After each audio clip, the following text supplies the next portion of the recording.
అందరూ బైబిల్ తీయండి. నేను చెప్పిన మాటలు బైబిల్లో ఉన్నదో లేదో పరిశీలించండి. గలతీయులకు రాసిన పత్రిక 1వ అధ్యాయం 15వ వచనం.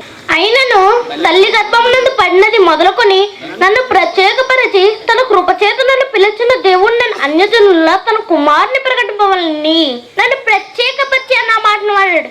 ప్రత్యేకపరచడం అంటే ఏమిటో తెలుసా? ఎక్కడి నుంచో విడిచేశాడు. ఎక్కడి నుంచి చెప్తాను వినండి. తండ్రి నుండి తల్లిలోనికి 30 నుండి 50 కోట్ల కణాల వరకు వెళ్తున్నా వాటన్నిటిని నేరలాల్చి నిన్ను మాత్రమే భూమి మీద ఎందుకు సజీవంగా నిలబెట్టాడు అన్నది మనం ఆలోచిద్దాం. ఎఫెసీయులకు రాసిన పత్రిక అసలు నువ్వు ఈ భూమి మీద ఎందుకున్నావు అన్నది చూద్దామండి. ఎఫెసీయులకు రాసిన పత్రిక అపోస్తలుడైన పౌలు ఎఫెసీ సంఘానికి రాస్తూ 2వ అధ్యాయం 10వ వచనం. మరియు వాటి యందు మనం నడుచుకునే వాళ్ళని దేవుడు ముందుగా సిద్ధపరిచిన సత్క్రియలు చేయుటకై మనం క్రీస్తు చేసినందుకు సృష్టింపబడిన వారమై ఆయన చేసిన పని అయ్యున్నాము. మనం ఎందుకు ఈ భూమి మీద ఆవిర్భవించామో తెలుసా?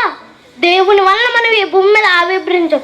ఎందుకు చెప్తున్నాడు చూడండి. మరి వాటి యందు మనం నడుచుకునే వాళ్ళని వేటి యందు సత్క్రియలు. సత్ అంటే ఏంటి? మంచి మాట అంటారు. కానీ బైబిల్ ఏం చెప్పిందో తెలుసా? యోహాను సువార్త 17వ అధ్యాయం 17వ వచనం చూడగలిగితే ముందు వారిని ప్రతిష్ఠ చేయము, నీ వాక్యమే సత్యము. అంటే మనం ఏం చేయాలి? వాక్యపు క్రియలను చేయాలి. అన్ని కోట్ల కణాల్లో మనల్ని ఉంచకుండా ఈ భూమి మీద నిలబెట్టకపోతే మీ అవయవాల్ని ఎందుకు వాడాలి? చనిపోయిన తర్వాత దేవుని దగ్గరికి వెళ్ళిన తర్వాత దేవుడు అడుగుతున్నాడు, నువ్వు నా కొరకు ఈ బ్రతుకులు ఏమన్నా చేసావా అని అడిగితే అప్పుడు మనిషి ఇచ్చే సమాధానం ఏమిటో తెలుసా?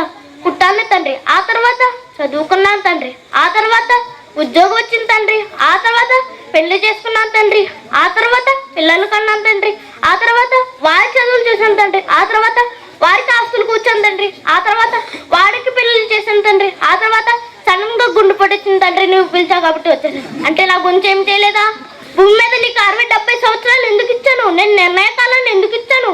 నువ్వు నా పని చేస్తావని నేను నీ బ్రతుకునిచ్చావు అని చెబుతున్నాడండి.